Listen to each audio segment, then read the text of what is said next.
아멘. 오늘은 본문을 중심으로 받은 은혜를 발견하십시오 라고 하는 제목으로 하나님 말씀 듣겠습니다. 이렇게 선교지를 제가 이렇게 갔다 오면서 이렇게 느낀 게 뭐냐면요, 참 우리가 많은 은혜를 받았구나 하는 사실들을 느끼게 됩니다. 여기 살 때는 이게 없어서 불편하고 또 이런 것들 때문에 불만이 있고 이런 생각이 들다가도 막상 낙후된 나라에 이렇게 가보면 정말 우리가 많은 것들을 받았구나, 누리고 있구나 하는 것들을 깨닫게 됩니다. 여러분들은 혹시 이 찬양을 아시는지 모르겠지만 저는 고등학교 때 성가대를 썼었는데 그때 부른 노래 중에 이런 노래가 있었습니다. 받은 복을 세어보아라. 찬송가에도 있는데 요즘에는 거의 안 부른 것 같아요. 받은 복을 세워보아라 이런 찬양이 있었어요. 저는 그때 그 찬양을 성가대에서 부르면서 내가 받은 복도 없는 것 같은데 자꾸 세워보라고, 또 찬양이 또 그러니까 약간 이상하잖아요. 그런 생각을 했는데 오늘 말씀을 준비하면서 그 찬양이 엄청 많이 생각이 났습니다. 우리가 이 땅을 살다 보면 하나님으로부터 참 많은 은혜를 받았음에도 불구하고 받은 은혜보다는 아직까지 받지 못한 것에 대한 또 불만들, 또 섭섭함들, 또 안타까움들이 우리의 삶을 지배할 때가 너무 많이 있죠. 여러분, 아이들을 키우다가 부모님들이 되게 섭섭해질 때가 있는데 언제냐면 자녀들이 엄마 아빠가 우리한테 해준 게 뭐고 있어요? 이렇게 물어볼 때, 와 정말 마음 같으면 한 대 때리고 싶죠. 엄마 아빠가 나한테 해준 게 뭐 있냐고. 사실 저도 그렇고 우리 기성세대에 계신 분들은 아마 더 많이 부모님으로부터 혜택을 못 받은 분들도 많이 계십니다. 일제시대를 거치며 전쟁을 거치며 가장 가난한 한국에서 자식들 먹여 살리려고 모든 고통들을 다 감수했는데, 그래서 내 뼈까지 깎아가며 그들을 가르치고 먹였는데 해준 게 뭐가 있습니까 하면 정말 섭섭하죠. 철없는 아이들이 하는 소리죠. 근데 뒤집어서 별로 해준 건 없는 것 같은데 아이들이 그래도 엄마 아빠가 이렇게 나를 위해서 고생을 해주셔서 제가 이렇게 자랐어요 하면 정말 마음이 뿌듯해집니다. 영적으로도 마찬가지죠. 우리가 어떤 사람들은 예수 믿고 복도 많이 받고 자녀들도 잘 되고 또 높은 자리도 올라가고 돈도 많이 버는 것 같고 문제도 없는 것 같고 그런 생각들이 들어서 하나님 왜 저는 이거밖에 안 됩니까? 라고 늘 생각을 하고 있다고 한다면 하나님의 입장에서 나는 너한테 준 은혜가 너무 많은데 라고 하는 생각을 하면서 얼마나 섭섭하실 때가 있지 않겠냐는 것이죠. 여러분, 사실 이 땅에서는 물질이 굉장히 중요합니다. 건강도 중요하고 또 평안한 삶도 중요한데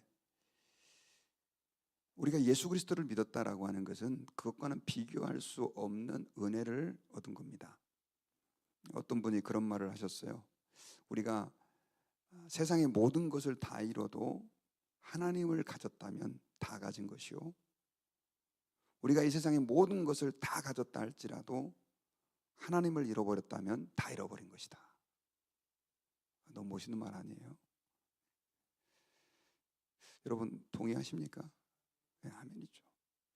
교회에서 배워서 하는 얘기가 아니라 맞는 얘기죠. 만약에 우리가 이 세상에서 모든 것을 다 가졌다 할지라도 지옥에 던져진다면, 하나님과의 관계가 끊어져서 방황하며 살아가고 있다고 한다면 이게 얼마나 슬픈 인생이냐는 거죠. 그래서 오늘 우리가 이 새벽에 하나님께 우리가 받은 은혜가 얼마나 큰지를 발견하는 것, 이것이 얼마나 중요한지 좀 본문을 중심으로 살펴보려고 합니다. 본문에 보면 너희는 만질 수 있고 불이 붙는 산과 침침함과 흑암과 폭풍과 나팔 소리와 말하는 소리가 있는 곳에 이른 것이 아니라 그 소리를 듣는 자들은 더 말씀하지 아니하시기를 구하였으니. 갑자기 좀 이해할 수 없는 말씀이 기록되어 있죠. 자, 이 말씀은 어떤 배경에서 이야기를 하고 있냐면요, 우리 히브리서가 계속해서 핍박받는 그리스도인들에게 인내해라, 또 참아라, 이런 권면을 하고, 그리고 제가 이제 그저께부터는 모든 사람과 더불어 화평함을 이루어야 된다, 그리고 거룩함을 따라야 된다, 그리고 교회 안에서 그런 문제들을 일으킬 수 있는 사람들이 없도록 잘 돌아봐야 된다, 이런 얘기들을 했다고 했죠. 그런데 사실은 그것들을 이룰 수 있는 동력이 뭐냐면요, 화평함을 이루고 다른 사람들을 돌보고 또 잘 신앙 안에서 추스려서 갈 수 있는 동력이 뭐냐면 내가 얼마만큼 큰 은혜를 받았는지를 아는 거예요. 그래서 오늘 본문에서는 시내산에서 이스라엘 백성들이 하나님의 언약을 받은 장면과 우리 그리스도인들이 하나님의 복음을 받은 장면들을 두 개를 비교하고 있는 겁니다. 그래서 오늘 18절에서 불이 붙는 산과 침침함과 흑암과 폭풍, 나팔 소리, 또 말하는 소리가 있는 곳에 이른 것이 아니라 그랬잖아요. 이것이 바로 시내산을 얘기하는 것입니다. 시내산에서 하나님께서 이스라엘 백성들과 언약을 맺을 때 구름 가운데 하나님이 임하셨고 흑암과 폭풍과 나팔 소리 가운데서 그들에게 말씀해 주셨잖아요. 그리고 출애굽기서를 보면 절대로 그 산에 짐승이라도 들어가면 안 된다, 하나님이 경계선을 쳐놓고 그 안에 그 어떤 사람도 들어가지 못하도록 했죠. 그래서 모세와 언약을 세우는 장면이 기록되어 있어요. 그런데 그때 하나님께서 임재하시는 장면은 너무 두렵고 떨리는 거예요. 그 경계선 범주 안에 들어가면 죽는 겁니다. 그래서 오늘 21절에서는요, 그 보이는 바가 이렇듯 무섭기로 모세도 이르되 내가 심히 두렵고 떨린다 하였느니라. 신명기서 9장 말씀을 가지고 하나님 앞에 그 언약을 받을 때, 하나님의 그 언약을 체결할 때의 두려움들을 표현한 거예요. 구약의 언약은 굉장히 두렵습니다, 여러분. 그런데 그렇게 해서 하나님의 백성이 된 것도 이스라엘 백성들에게는 엄청난 특권이었었어요. 그럼 우리는 어떠냐 이거죠. 우리 신약의 백성들은, 우리는 이와는 다르다는 거예요. 22절에 보면 그러나 너희가 이른 곳은 시온산과 살아계신 하나님의 도성인 하늘의 예루살렘과 천만 천사와 하늘에 기록된 장자들의 모형과 교회와 만민의 심판자이신 하나님과 및 온전하게 된 의인의 영과 새 언약의 중보자이신 예수와 및 아벨의 피보다 더 나은 것을 말하는 뿌린핀이라. 이 말은 우리가 이른 곳은 시온산이라는 거죠. 시온산은 사실 예루살렘의 다른 이름인데, 특별히 그 구약의 예언서를 보면 이 시온산은 하나님의 언약이 회복되는 산으로 자이온이라고도 영어로는요 시온산이라고 하죠. 그곳은 하나님께서 세우실 거룩한 도성입니다. 그리고 하늘의 예루살렘이라고 불리는 곳이죠. 그곳에는 천만 천사가 있고요, 또 심판자이신 하나님과 의인의 영들, 구원받은 사람들과 새 언약의 중보자이신 예수님, 또 하나님의 거룩한 피가 있는 곳이다, 이렇게 비유를 하고 있어요. 같은 산인데 예전에 그 시내산은 죄송합니다.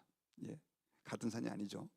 시내산은 모세가 율법을 받던 산이고, 그 다음에 이 예루살렘, 그 예루살렘, 그것도 그냥 예루살렘이 아니라 언약이 회복되는 그 예루살렘. 조금 더 직접적으로 말씀드리면 계시록에 보면요, 새 예루살렘이 하늘로부터 내려옵니다. 그래서 그걸 천국이라고 얘기를 하는데, 이미 죽었던 성도들이 예수님과 하나님과 함께 주님을 찬양하며 살다가 예수께서 재림하실 때 새 예루살렘이 하늘에서부터 내려오는 장면이 요한계시록에 기록되어 있는데, 바로 그 장면들을 묘사하면서 우리가 그 시온산에, 그 거룩한 예루살렘에 도달하게 됐다. 그러면서 22절에 보면요, 더 놀라운 사실은 그러나 너희가 이른 곳은 시온산과 살아계신 하나님의 도성인 하늘의 예루살렘이다, 이렇게 얘기하고 있어요. 그러니까 우리는 하늘의 예루살렘에 이미 도달을 한 겁니다. 제가 늘 얘기하지만 성경적 천국 개념은요, 이 풍진 세상 떠나서 저 좋은 곳으로 가는 것만이 아닙니다. 성경의 천국 개념은 우리가 이미 새 예루살렘에 도달한 거예요. 이룬 거예요. 그래서 그 영어에서는 이런 표현을 사용했는데 already와 not yet, 이미 이루어진 천국과 아직 이루어지지 않은 천국을 얘기하는 것입니다. 우리는 이미 이루어진 천국에 도달한 거죠. 하지만 완성되지 않았기 때문에 not yet, 예수님이 재림할 때 이루어질 완전한 천국을 기대하는 것인데, 지금 오늘 본문에서는요, 이걸 비교하면서 무슨 얘기를 하고 있냐면, 너희들은 그 구약 백성들이 시내산에서 두렵고 떨림으로 율법을 받을 때 그때와는 다르다. 하늘의 도성 새 예루살렘에 이미 너희들은 들어가 있다. 너희들이 얼마나 큰 은혜를 받았느냐, 이걸 깨달으라 라고 하는 것이죠. 여러분, 이 구도는 사실 굉장히 중요합니다. 왜냐하면 요한계시록에서도요, 저희가 요한계시록을 좀 다르게 봐야 되는데, 예수님께서 재림하시는 시나리오, 그리고 예수님께서 재림하실 때 무슨 일이 있을까가 요한계시록의 핵심적인 내용이 아니에요. 요한계시록은 물론 그런 내용을 담고 있지만 더 중요한 것은 그 당시 도미티안 황제 때 핍박받고 있는 그리스도인들에게 하늘의 문을 열어주면서, 하늘이라고 하는 개념은 저기 우주만을 말하는 게 아닙니다. 스카이를 말하는 게 아니라 하나님 나라를 보여주는 거예요. 천국. 그러면서 그 영광스러움을 보여주는 겁니다. 그 영광스러움을 보여주면서 너희들이 참아야 된다, 견뎌야 된다라고 하는 것이 메시지였죠. 그러니까 이 히브리서의 이 짧은 4절은 요한계시록의 하나의 그 프리뷰, 그리고 영어로 말하면 예고편과 같은 거라는 거죠. 그걸 보여주면서 똑같이 너희들이 힘들고 어렵지만은 영광스러운 하나님 나라의 백성이 됐으니까 그거 알면서, 그거 기억하면서 견뎌라. 계시록도 같은 내용이에요. 계시록도. 그래서 여러분, 계시록을 가지고 미래를 푸는 관점에서만 해석하는 건 상당히 위험합니다. 핍박받는 그리스도인들에게 너희가 얼마만큼 놀라운 신분과 영광을 누리고 있는지를 보여준 책이 바로 계시록이에요. 자, 이 사실은 오늘날 우리에게 굉장히 중요한 삶의 동력을 제공해 줍니다. 왜냐하면 아까 제가 말씀드렸지만 신앙생활할 때 어떤 때는 뭐 저도 마찬가지죠. 이렇게 없는 것들이 자꾸 보여지고 불편한 것들이, 기도 또 그거 가지고 기도하잖아요. 하다 보면 마음속에 낙심이 될 때가 있습니다. 사람들하고 비교가 될 때도 있고, 그러다 보면 거기에 우리가 매몰돼 가지고 정작 하나님께서 우리에게 얼마나 큰 은혜, 놀라운 은혜를 주셨는가라고 하는 것을 까먹어 버리고 마치 죄인처럼 살아가고 계속해서 열등감을 느끼고, 그런 사람들이 너무 많습니다. 겸손한 건 좋지만 열등감을 느끼는 것은 반성경적입니다. 비성경적인 거예요. 여러분, 저와 여러분들은 하나님께서 창세전에 우리를 예정하셔서 예수 그리스도의 그 십자가의 보혈의 피로 구원하여 하나님 자녀 삼아주신 큰 놀라운 은혜를 얻었습니다. 얼마나 이 은혜가 크고 놀라운지 몰라요. 세상에 존재하기도 전에 하나님께서 우리의 구원을 예정하시고 우리를 하나님의 자녀로 선택하시기로 작정하시고 하나님의 독생자 예수님을 우리를 위하여 십자가에서 죽게 하셔서 하나님을 잘 알지도 못하던 우리들을 주님을 알게 하시고 믿게 하셔서 하나님의 백성 삼아주신 거죠. 근데 그보다 더 놀라운 은혜는 하나님의 백성들 됐음에도 불구하고 어떤 사람은 그냥 그렇게 하나님이 또 안 쓰는 사람도 있는 것 같아요. 근데 지금 여기 이 시간에 나와서 기도하는 여러분들, 뭐 온라인이시든지 아마 그래도 큰 은혜를 받았으니까 이렇게 또 새벽에 나와서 기도하는 줄 압니다. 더 큰 은혜를 받으신 거죠. 그러므로 내게 없는 것 가지고 우리가 불평하지 말고 하나님이 내게 얼마나 놀라운 은혜를 주셨는가라고 하는 것을 아까 우리가 찬양제가 얘기했던 것처럼 받은 복을 세워봐서 그 은혜에 감사하는 은혜가 있어야 합니다. 그렇게 할 때 하나님이 기뻐하시고요. 그렇게 할 때 지금 내가 겪고 있는 어려움들을 이길 수 있는 힘을 얻을 수 있게 된 거예요. 제가 금요일 날 성경 공부하면서 성도들에게 예정론에 대해서 에베소서를 요즘 계속 공부하고 있거든요. 그래서 하나님의 예정, 창세전의 예정, 또 무조건적인 하나님의 선택을 이렇게 에베소서를 강의하면서 성경 이렇게 살피면서 얘기를 했더니 한 분이 그런 질문을 하더라고요. 그러면 하나님이 창세전에 우리를 예정하셨다고 한다면, 또 무조건적으로 선택하셨다고 한다면 좀 하나님 불공평한 거 아니냐? 뭐 우리가 뭘 잘할 줄 알고 선택을 했으면, 또 신앙생활도 잘하고 착한 일도 많이 하고 이걸 알고 하나님이 선택했으면 그게 좀 맞는 것 같은데, 뭐 조건 없이 하나님이 선택했다 그러면 이건 좀 불공평한 거 아니냐, 이렇게 질문을 하시더라고요. 그래서 제가 그런 얘기를 했습니다. 네, 맞습니다. 불공평합니다. 하나님 불공평하시죠.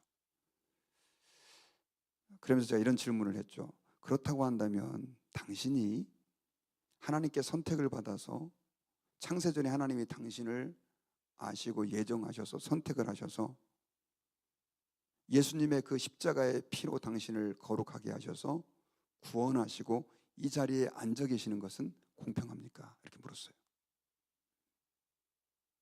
공평합니까? 저는 이렇게 얘기했어요. 제 삶을 보니까 제가 하나님의 선택을 받고 예정함을 입어서 예수님을 믿고 구원받고 목사까지 된 거, 이건 불공평합니다. 도저히 납득이 안 됩니다. 왜냐하면 저는 그런 자격이 없거든요. 하나님 앞에 내놓을 게 진짜 한 가지도 없거든요. 불공평한 은혜를 얻은 겁니다.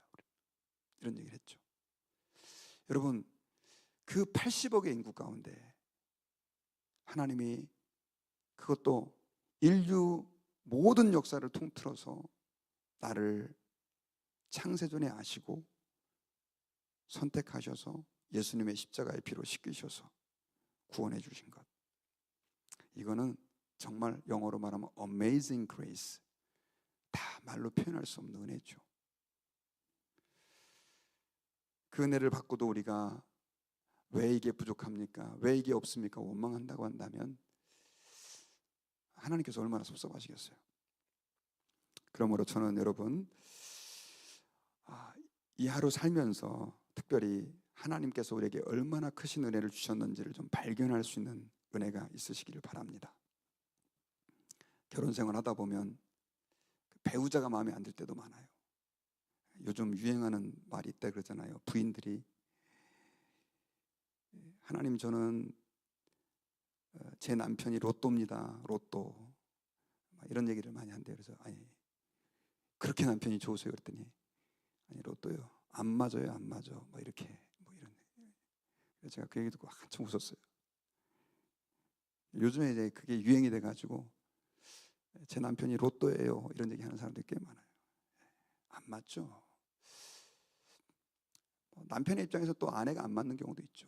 근데 좀 불편한 거 보지 말고 내 아내가 얼마나 귀한지, 하나님께서 하나님의 관점에서 얼마나 나에게 필요한 사람을 주셨는지를 가지고 보면 사랑할 수 있죠. 자녀들도 마찬가지죠. 마음에 안 드는 구석들 많이 있지만 또 긍정적인 관점에서, 하나님 주신 은혜의 관점에서 바라보는 거죠. 교회도 마찬가지죠. 교회 바라볼 때 마음에 안 들고 불편하고 또 이런 것들이 있을 수 있죠. 사람인데 왜 그렇습니까? 또 정말 좋은 교회들이 또 주변에 많이 있잖아요.